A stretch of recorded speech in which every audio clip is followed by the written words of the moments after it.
यहाँ के युवाओं के साथ मजाक किया जा रहा है। रोजगार निगम बनाया है एक, उसमें कच्ची नौकरियां, और उसमें क्या करते हैं, सरकार कमीशन ले रही है, कमीशन ले रही है। तनख्वाह, जिसको तनख्वाह 5,000 देंगे, 7,000, उसमें भी 1% कमीशन लेते हैं। ऐसा भद्दा मजाक। 6 महीने में बाहर भेज देंगे, ना किसी की पेंशन, ना इसी तरह अग्निपथ की बात जैसे करी, फौज में भी यही तमाशा। अरे 18 साल का लड़का भर्ती होगा, 22 साल का वापिस आ जाएगा। 21 साल से पहले उसकी शादी नहीं हो सकती, और जब होगी तो क्या होगा भाई, कोई सगाई लेने वाला भी नहीं होगा, अगले साल तो घर आ जाएगा, उसकी ना पेंशन ना नौकरी। तो ये परिस्थिति हो रही है युवाओं के साथ। सबसे पहला काम तो हम करेंगे भाई, जो हमारे बुजुर्ग हैं जिनकी पेंशन कार्ड नहीं, चर्चा कर रहे थे अध्यक्ष जी, उनकी पेंशन 6,000 रुपए महीने करेंगे। 6,000 रुपए बुजुर्ग के, अच्छा, चाहे विधवा हैं, बुजुर्ग, पेंशन 6,000 सबकी होगी। दूसरा, गरीब आदमी के लिए जो बिजली एक बिल बढ़ रहे हैं, 300 यूनिट बिजली माफ करेंगे उनकी, फ्री देंगे। और 100 गज के प्लॉट की जो इन्हें स्कीम बंद कर दी है वो चालू करेंगे। और इसी प्रकार से जो कर्मचारी हैं उनकी ओल्ड पेंशन स्कीम लागू करेंगे हम।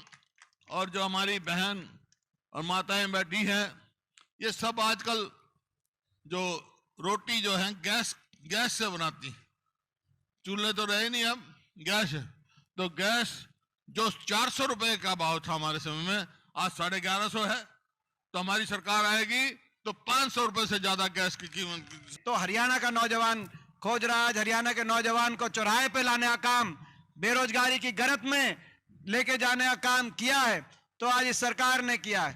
मैं देख रहा था, मुख्यमंत्री आ रहा था, कह रहे थे कि रामराज ऐसा होना चाहिए, रामराज में जहां किसी के साथ अन्याय ना हो। मुख्यमंत्री जी ने कल कहा, जहां किसी के साथ अन्याय ना हो, सबको न्याय मिले, और कोई अत्याचारी हो तो उसको सजा मिले। मैं पूछना चाहता हूं मुख्यमंत्री जी से, अगर ये रामराज था की परिभाषा है, तो उस अत्याचारी का क्या हुआ जिन्होंने हमारे देश की पहलवान बहन बेटियों को, जिनको जो है दिल्ली की सड़कों पे आपने घसीटने का, आपकी सरकार ने घसीटवाने का जो काम किया, आज उन आरोपी अत्याचारियों का क्या हुआ? आपने कहा सबको न्याय मिलना चाहिए, तो उस बेटी का क्या हुआ जो हमारे खेल मंत्री, जो यहाँ पेवा से हमारे मंत्री हैं, जिन पे ऐसे आरोप लगे, लेकिन आपने बिना जांच के कहा कि इनको मंत्रिमंडल में रखेंगे, हम नहीं हटाएंगे। आपने कहा सबको न्याय मिलना चाहिए, किसी के साथ अन्याय ना हो, रामराज है। तो उन 750 किसानों का क्या हुआ जिनकी जान कुर्बान हो गई, जिनको देश की सड़कों पर 1 साल तक इस ठिठुरती सर्दी से लेकर गर्मी बारिश हर मौसम में बैठना पड़ा। कोई बड़ा बुजुर्ग था 80 साल का, 90 साल का, तो कोई नौजवान था जिसके घर पे छोटे छोटे बच्चे थे, वो पहलवान 750, वो किसान, 750 किसानों की जान चली गई। क्या कारण है कि जब हुड्डा साहब का राज था तो डीजल सबसे सस्ता हरियाणा में मिलता था, आज डीजल सबसे महंगा हरियाणा में मिलता है।